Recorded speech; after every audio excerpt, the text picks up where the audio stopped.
Good afternoon and welcome. This is Nolan with Discover NC Homes in Southport, North Carolina. This is our first segment of the Builder Series we're going to be covering over the next few weeks. I have with me Jeff Satterwhite with Centerline Development. Thank you for joining us, Jeff. Really appreciate the questions you've sent. We're going to discuss two of them here in the office, and then go on site and visit one of Jeff's homes under construction. And if you get a chance, please check out the web link below. Jeff's been building in the area for about 5 years.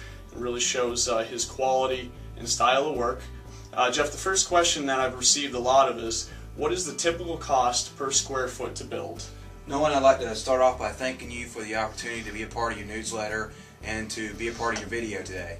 The typical cost per square foot varies greatly depending on what type of home you build, and normally it averages between $120 and $160 a foot in this area, and that's going to depend on whether it's slab construction or crawl space construction, 10-foot ceilings downstairs or 9-foot ceilings, large open spaces, also type of gable or external home with screen porch, or front porches or sides of the garage. So depending on what you actually have in your home could vary greatly depending on what type of house you build to square footage. Also, a smaller home is more expensive per square foot to build than a larger home because you have a larger area to divide out. There's certain costs, the cost basket of the driveway, the kitchen cabinets, the appliances. Applied to a larger home, it's easier to divide that out than a smaller home per square foot. Okay, that makes sense. And the second question we've received a lot of is, how long does the construction process take from groundbreaking to completion?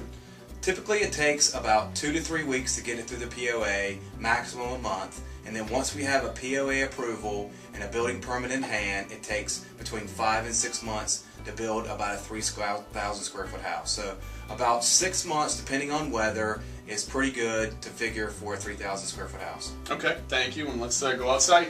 Okay, thank you. Another good question we've received is, what does impervious coverage mean? So Jeff's going to give us an explanation of that.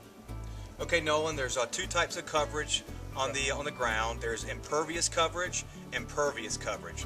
Impervious means that whatever material is on the ground will not let water penetrate. For example, this concrete is considered impervious coverage, and water will not penetrate the surface. So the water will run off and run into the stormwater system. The impervious amount on your lot is given to you by the developer according to the FEMA stormwater permit. So it is issued at a higher level from the developer, and once they get their clubhouses and their streets and all their curb and gutter in, then they dole out the impervious coverage to each lot. So basically what the impervious means is it's the amount of area on your lot that you can cover with materials that do not let water penetrate. For example, this sand right here is pervious material, so the water will penetrate through the sand into the ground, and the water will soak up and not run into the storm system.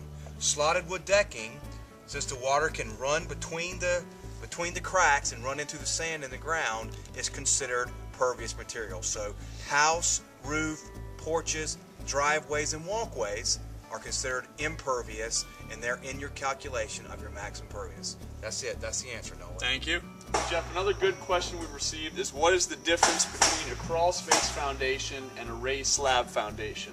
Okay, there are two types of foundations. There is a raised slab. This particular home has a raised slab.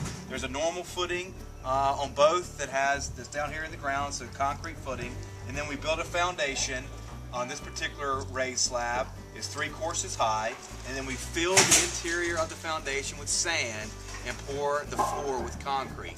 On a crawl space, we'll have the footings like normal, and then normally this will be 3 to 6 courses high, and then there'll be a wood floor system on top of the wall system and not concrete. So the floor will be made out of wood and not poured with sand and concrete. Okay, and can you give us a few benefits to each? Okay, the benefits to each. A poured slab has no space underneath the floor, so therefore you don't have any moisture problems. There's no possibilities for mold or mildew underneath your home. One of the benefits for a crawl space is normally you can get a little bit higher view of your pond or your golf course view, because normally you're kind of limited to 3 or 4 courses on a raised slab. One of the other benefits of the crawl space is that the floor is a little bit softer. a raised slab, in this particular home, you're walking on a concrete floor, so it's a little bit harder living on your legs and the impact because it's concrete. Okay. Well, that concludes this segment. Jeff, again, thank you for joining us. Thank you. Jeff Satterwhite with Centerline Construction.